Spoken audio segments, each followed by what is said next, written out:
And if anyone else would like to as well.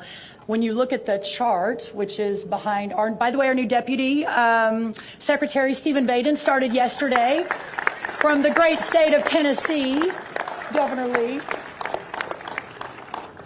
You can see on this chart the hundreds of thousands, and by the way, this is just China-owned. This is not other countries of concern owned, such as North Korea, Russia, Iran, and others.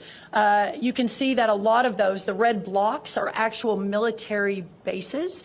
And ultimately, when we're talking about national security, that is, I think, the #1 concern, certainly of this administration, is what's happening there as we're looking at the threats that this country is facing, but specifically through agriculture is really, really important. Peter, I don't know if you want to add to that.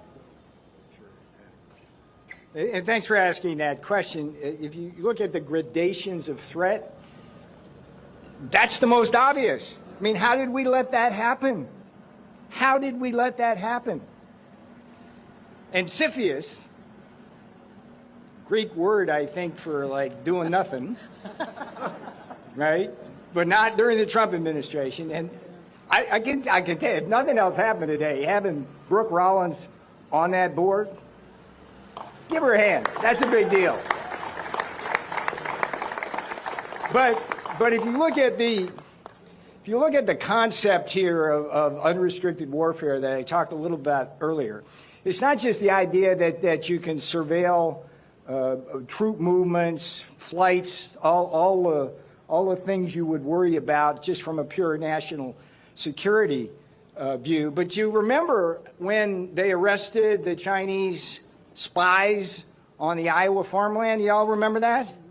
I mean, that was another turning point in our awareness, where they were, so if they're owning the farmland, they have access to all of they're going to get the seeds that way too.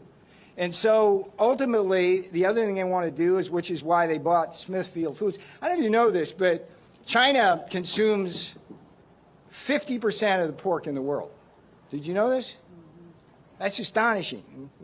I think we got the corner on Kentucky Fried Chicken, but they cornered the part. So when they acquire Smithfield Foods and the entire pork chain, it's like that becomes a weapon in and of itself. So the more land they acquire here, the more control they have. And it's a business model. I mean, we're the United States, but they treat us like a colony.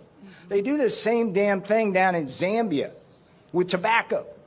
And around all of Africa, they buy land, they bring in Chinese workers to work the land, and then they ship the food back to China, and the people around starve or pay higher prices. So when you ask us, what's this about?